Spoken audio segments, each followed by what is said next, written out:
Շարունակենք օբյեկտային մոդելի աբստրակցիա, օբյեկտային մոդելի կառուցվածքը կամ օբյեկտային մոդելի տեխնոլոգիաները ինչպես են աշխատում, աբստրակցիա, պարփակվածություն եւ հիերարխիա։ Մենք արդեն այս գաղափարները կամ այս բաները, կատեգորիաները նշել ենք, փորձենք եւս մի անգամ նշել։ Հիշեցնեմ, որ օբյեկտային մոդելը դա մոդել է։ Հետո մենք կանցնենք կլասներ եւ օբյեկտներ։ Այսինքն սրանք համընկնող մասեր կունենան, դա վատ չի, աբստրակցիա։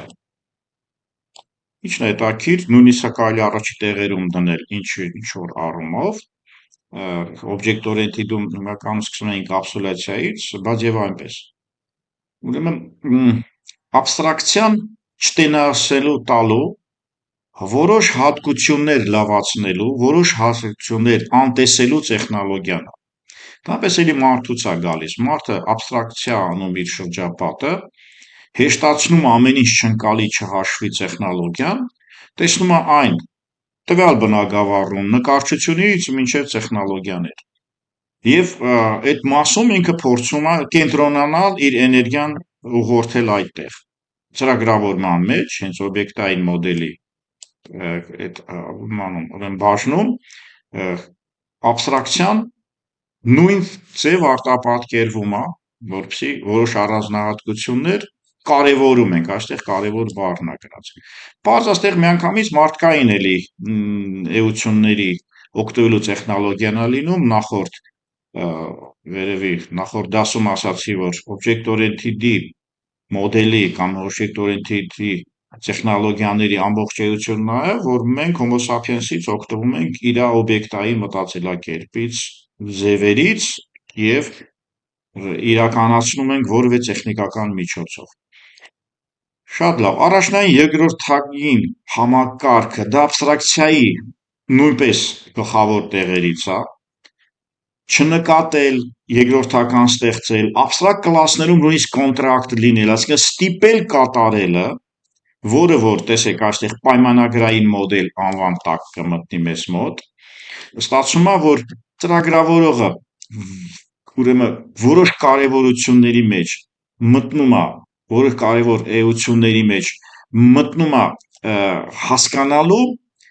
եւ պարզա երբեմն վիրտուալ մեքենայի միջոցով է դա արտում։ Օրինակ մենք CLR ենք անցել .NET-ում, CLR-ը դա վիրտուալ CPU է, դելի աբստրակցիա է։ Manage code C# Java Swift տեխնոլոգիայում, որը .NET manage code-ի էությունների մեջ է մտնում։ Շատ լավ, ուրեմն կլիենտ կհամարենք ենթադրաբար ցանկացած օբյեկտ, որը օգտվում է այլ օբյեկտների հնարավորությունից։ Ես գնում եմ խանութ, ես դառնում եմ կլիենտ, խանութը մատակարարում է ապրանքով, դառնում է սերվեր։ Եվ աբստրակցիայի տեխնոլոգիաների կիրառությունը այստեղ գալիս է նրան, որ մենք պայմանագրային մոդել ունենք։ Տեսեք, պայմանագիր ենք կնքում համալսարաններում, որ ուսանողը պետք է հաճախի, դասախոսը պայմանագիր է կնքում, որպեսզի կարողանա պարտավորվի տվյալ առարկայի շուրջը մատակարարի կամ ցուցադրի կամ ներկայացնի իր դասերը, մատակարարի, այսինքն սերվեր դարձավ։ Այսինքն ստացվեց, որ պայմանագրային մոդելը աբստրակտ կլասներում հետագայում մենք կտեսնենք, աբստրակտ մեթոդները հենց պայմանագրային տեխնոլոգիան է աշխատացնում։ Ուրեմն աբստրակցիան չտեսնելու տալու, կարևորությունը հասկանալու, պայմանագիրը կատարելու, շատ լուրջ բան է պայմանագիրը, պայմանավորվածությունը թղթի վրա է լինում, բայց այդ թուղթը շատ մեծ ուժ է առաջացնում։ Պարզ է, ինվարիանտություն տեխնոլոգիան կլինի, ուրեմն իր գլխավոր կոնցեպցիաներից մեկը ինվարիանտությունն է, դա տրամադրություն է, որը պետք է կատարվի միշտ։ Սա կլասի կոնտրակտ մասը հենց ինվարիանտության տակ է գնում, դա գաղափարախոսության նշումներով է կատարվում։ Բոլոր աբստրակցիաները ստատիկ եւ դինամիկ հատկություններ ունեն։ Ասենք ֆայլը, օրինակ ունենք, ֆայլը ստատիկ է, եթե նա հիշողություն հասցեից է սկսվում, ասենք մենք դա հիշողության հասցեն ենք նայում, եւ դինամիկա, եթե իր չափերը։ Ֆիզիկապես գոնե մի օրինակ ստացվեց։ Ֆայլ, որևէ հասցեից գալիս է ստատիկա, միշտ այդ հասցեի ենթադրաբար refresh չի եղել, եւ եթե ֆայլը անդադ մեծանում է, կլինի դինամիկ մաս։ Հաջորդը Abstraction ես էլ եմ սիրում առաջի տեղ դնել, object-oriented-ի համար շատ լուրջ բան է, առավել ևս design pattern-ներում abstract class-ի բազային ցուցիչով դինում ենք polymorph վիրտուալիզացիա, polymorph ձևով իր ժառանգներին ու աշխատում ենք։ Contract, կարևորություն, նույնիսկ չտեսնելու տալու տեխնոլոգիան, պարփակվածություն, encapsulation, կրյաները պարփակվածության պատճառով գոյատևել են, իսկ դինոզավրները ոչ։ Պարփակվածություն, ուժը, էներգիա տվել են encapsulation-ին, այսինքն մոդելը պարփակվածության կամ մոդելի էլեմենտը եթե պարփակվածություն ունի, որը մենք պրիվատ ենք անում, այլ ձևեր էլ կան փակելու տեխնոլոգիաներում, security-ներով, բանալներով, շիֆրացիայով եւ այլն։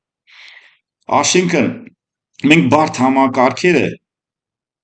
ուրեմն տեսեք, բարդ համակարգը ներքին կառուցվածք պետք է ունենա եւ այդ ներքին կառուցվածքում մենք թաքցնելու հատկություն պետք է ունենանք։ Բարդ համակարգի այն ներքին կառուցվածքը եւ նրա կապը այլ կառույցների հետ մենք երբեմն ինտերֆեյս ենք անվանել։ Պարփակվածությունը պայմանավորվում է, եթե ասենք վերցնենք առաջ անցնենք class object համակարգում, ասենք encapsulation-ը ինչ է, տվյալները փակում ենք, որտեղ շատ կարևոր է, բացում ենք function-ները եւ այդ տվյալներից աշխատում ենք։ Այ encapsulation-ի վառ, բայց մեզ հասկանալի օրինակներից մեկն է։ Պարզա abstraction ուղղորդված կլինի կամ ուղղված կլինի օբյեկտի ինչպես գործելի հատկության վրա, իսկ պարփակվածությունը ներքին կառույցով։ Եկեք սա շատ կարևորություն տանք, սահմանում ենք ֆիլոսոֆիան։ Բառեր կան, որոնք մենք մի քանի անգամ պետք է ասենք։ Ներքին կառուցվածք, այսինքն ուրեմն եթե դու աշխատում ես պուլտն է, ինտերֆեյսն է դառնում, ուրեմն օբյեկտի ինչպես գործելու հատկության վրա, այնպես էլ պարփակվածությունը, ուրեմն եթե մենք abstraction ենք անում, ինտերֆեյս ենք անում, եւ այդ ինտերֆեյսի պուլտի միջոցով հեռուստացույցին դիմում ենք, նա գործելն է։ Մենք ինտերֆեյս կհամարենք, որ այստեղ հիմա այստեղ չկա, բայց տեղին է խոսա։ Պարփակվածությունը ներքին կառույցն է, հենց հեռուստացույցն է իր սխեմաներով, որ դուք մի բացեք, որտեղ կգացեք տոկը կխփի նույնիսկ այդ տարբերակով։ Ինչևից է, այս երկուսը համեմատեցինք, պարփակվածությունը դա ներքին կառույց համարեցինք, իսկ abstraction եւ նա գործելակերպը համարեցինք գործելու կարճ ասած հատկություն։ Տեսնենք նույնիսկ մեզ ֆոտոսինթեզը կարա հուշի, ֆոտոսինթեզը պարփակված է, նա քվանտային մեխանիկայով է պարփակված, չմոռանանք, հիմա գոնե այդպես մենք ասում ենք հաստատ, որ ֆոտոսինթեզի ամեն դեպքում գալիս է դուալիզմի էլեկտրոնների եւ այլն, լույս, ֆոտոն, էլեկտրոն եւ այլն։ Ուրեմն անտեսանելի արմատների աշխատանքի ֆունկցիայից, ուրեմն ինչ է ստացվում, որպեսզի հասկանանք ֆոտոսինթեզը, լրիվ թույլատրել է անտեսել արմատների աշխատանքը, անտեսում ենք, այսինքն մենք անտեսում ենք եւ քիմիական աշխարհից ենք դնում, մենք փակում ենք մեր հայացքից, անտեսում ենք abstraction-ի տեսակետից, փակում ենք, պարփակված ենք համարում մեր գործելակերպից, այսինքն այդ քիմիայի հետ մենք գործ չունենք, ֆոտոսինթեզը հաստատ տեղի է ունենում։ Ուրեմն տվյալների բազայի նախագծման ժամանակ ծրագիրը պետք է գրել այնպես, որ նա ֆիզիկական իրականացումից տարբեր լինի։ Օրինակ, .NET-ում մենք անդադ մեր անցած առարկաներից խոսանք, entity-ով ենք մենք database-ի հետ աշխատում։ Այսինքն մենք պարփակում ենք entity-ի մեջ, abstraction-ի մեջ, որը entity անվանեցինք, եւ ավելի ցածր մակարդակի աշխարհից, SQL-ի հրամաններից կամ SQL-ի բազայից մենք հեռանում։ Չիմանալով SQL, մենք ծրագրավորում ենք C#-ով entity-ի միջոցով։ Ինչ որտեղ proxy կարելի է համարել նույնպես, իրանք համընկնող կամ իրարահատվող տեղեր ունեն։ Ահա իմ ասած ինտերֆեյսը, որ ես իմ լեկցիայում նայում եմ, ահա մի քիչ ներքև նշված է։ Abstraction եւ պարփակվածությունը վերջապես եւս կրկնություն է սա արդեն ստացվում։ Միասին են աշխատում։ Երկու մասեր, այս օբյեկտի երկու մասերը մեզ շատ են պետք գալու, համ ֆիլոսոֆիայի տեսակետից, փիլիսոփայության, համ դիզայն պատերների տեսակետից եւ ընդհանրապես օբյեկտ օրիենտիվ մտածելակերպի տեսակետից։ Անունները եկեք նորից դնենք։ Ուրեմն ինչ է ստացվում, որ մենք արտաքին մասից կարող ենք ինտերֆեյսի միջոցով, այսինքն մենք երկու մասերի ինտերֆեյս իրականացում, այսինքն ինչ է նշանակում, որ իր իրականացում, այսինքն իր գործելակերպը ներքին սխեման իրականացումը սա հասկացվել, չի ասի հարմարագրած, բայց մենք այդպես կսահմանենք։ Ուրեմն ինտերֆեյսը պարտավորվում է օբյեկտի արտաքին գործողությանը, մեր հեռուստացույցի պուլտն է։ Իրականացումը թաքցնում է, իրականացումը ոչ թե դա գործողությունն է, որ բոլորս ենք տեսնում։ Օրինակ, հեռուստացույցը ունի չիպեր, սխեմաներ, տրանզիստորներ, բացարձակ թաքցված է մեզանից, սկսած հոսանքի վտանգից, վերջացրած վնաս տալու եւ ընդհանրապես մեզ հետաքրքիր չի։ Ինտերֆեյս եւ իրականացում սա թարգմանաբար է բերած, այդքան հաջող չի։ Ավելի շատ ներքին կառույց կարելի ասել։ Այստեղ ավելի լավ է գրված, տեսեք, ներքին կառույցը ավելի լավ է գրված։ Իրականացումը թարգմանաբար է բերված, չի ասի հարմար է ստացվել։ Ոչինչ։ Մենք արկակ հղկում ենք, լավացնում ենք գիտելիքները, կորեկցիա աշիպկա է կոչվում, սխալների ուղումը ամենաառաջնային տեղն է, սա քվանտային կոմպյուտերների գլխավոր մասն է կազմում, մարդկությունն էլ հենց այդպես ապրում է։ Իրականացումը թաքցվում է օբյեկտների տեսակետից, պարզ է, նրան մենք հնարավորին չափ ինկապսուլյացիա ենք անում, հանում ենք ինտերֆեյս մաս, կապի մաս, բաց մաս, ֆունկցիոնալ մաս, մեթոդները public ենք անում եւ աշխատում նրանց հետ։ Սահմանում, չգիտեմ ես ինչ սահմանում է, կարդամ։ Պարփակացիոն դա մի process է, որը տարանջատում է օբյեկտի էլեմենտները, կարելի է, որպեսզի ներքին կառուցվի եւ որպես աշխատանք։ Վերջը կրկնում այն ինչ որ մենք ասեցինք, այս սահմանումը ուղղակի գրքայնություններ պարունակում։ Սիրուն բառ կա այստեղ, պարփակվածությունը դա ամեն դեպքում պաշտպանվածություն չի։ Պաշտպանվածությունը դա security է, security-ն password է։ Security-ն բանալիով փակել սեյֆում է։ Համակարգիչը անջատելն է security-ն, եթե ուզում եք պարփակվածներ։ Ծրագրավորման ժամանակ դա զգուշություն է։ Այսինքն ծրագրավորման էլեմենտը պարփակված դնելով դուք ոչ մի security չունեք։ Պակի զգուշ եք, դուք ձեզ չվնասեք, ձեր ոտքի տակ չընկնի մի որևէ, ասենք, փոքր կենդանի, որը տանը պահում եք։ Եվ այս եռյակը մենք ասում ենք, որ արդեն տարբեր տեսանկյուններից մենք ասել ենք, տեսնենք, հիերարխիան, դեկոմպոզիցիա, հիերարխիա, աբստրակցիա, արդեն ասել ենք, օբյեկտային մոդել, բարդ համակարգերում այս եռյակը ասվել է։ Հիմա օբյեկտային մոդել այդ բարդ համակարգերը արտապատկերում է իր մոտ։ Փիլիսոփայությունը չի խախտվել, այդպես նայենք։ Հիերարխիան այնքան ծանոթ է մեզ, տարբեր ձևերով, նույնիսկ կարելի է այստեղ լռել, որտեղ բոլոր ծրագրավորողները, որ ասում են այս փիլիսոփայության, այդ մասը գոնե շատ լավ գիտեն։ Ուրեմն բարդ խնդիրներ լուծելու համար ասել ենք մարդու կարողությունները սահմանափակ են։ Ուրեմն պարփակվածությունը կարա դա հեշտացնի, այսինքն փակել, չտեսնել, աբստրակցիա անել, ինտերֆեյսով կապնվել։ Մոդուլայնությունը նույնպես պարզեցնում է այդ խնդիրը։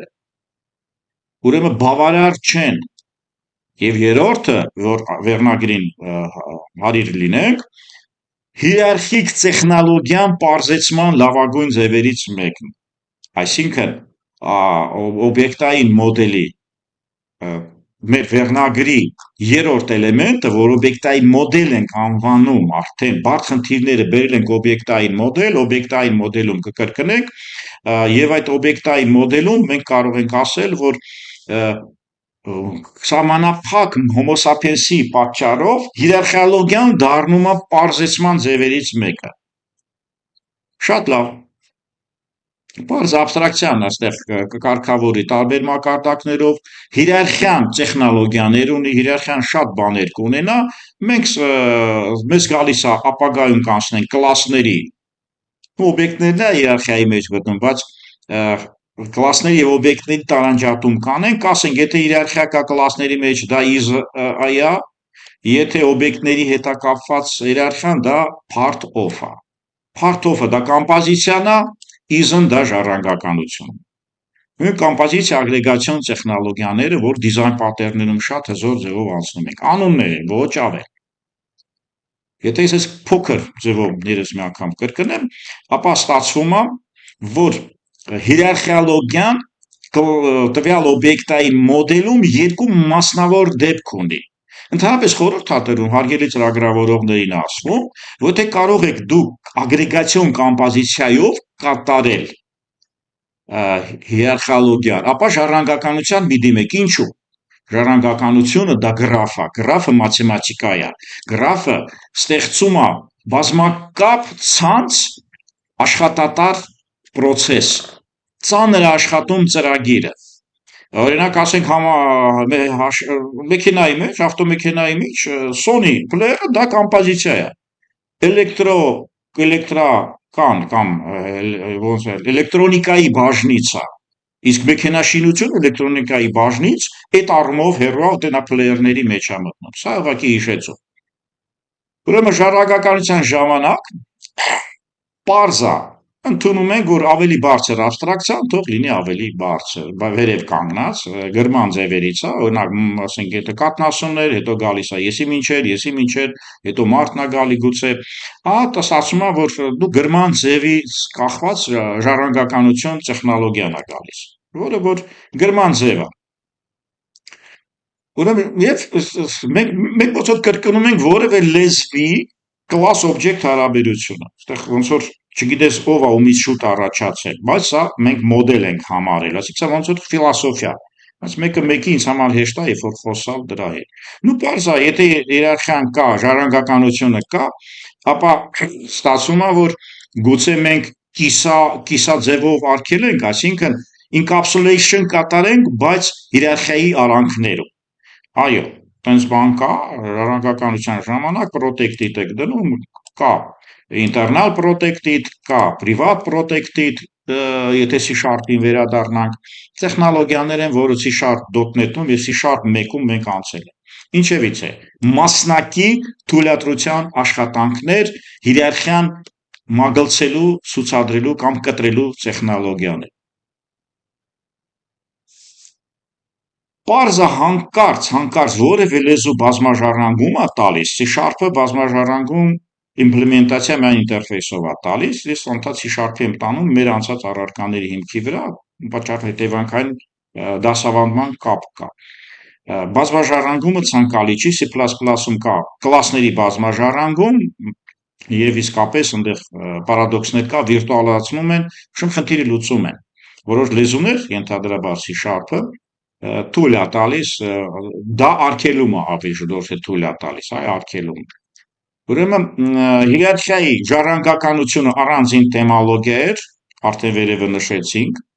եւ ընդհանուր մասնակի մեծ ընդհանուր ուղղություն, մասնակի շարունակություն, ամբողջ եւ փարտ մասը դա կոմպոզիցիա կանվանենք,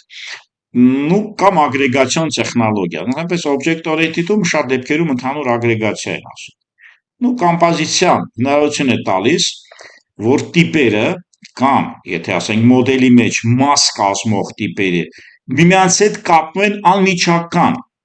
անմիջական կապվածության տեխնոլոգիան այստեղ մեծ դեր է խաղում։ Եթե ասենք ժառանգականությունը, ասես գրաֆի տեսությամբ ծառ նշանակենք, ավելի վերև կանգնածը, պարզ է, ասենք եթե սա A է,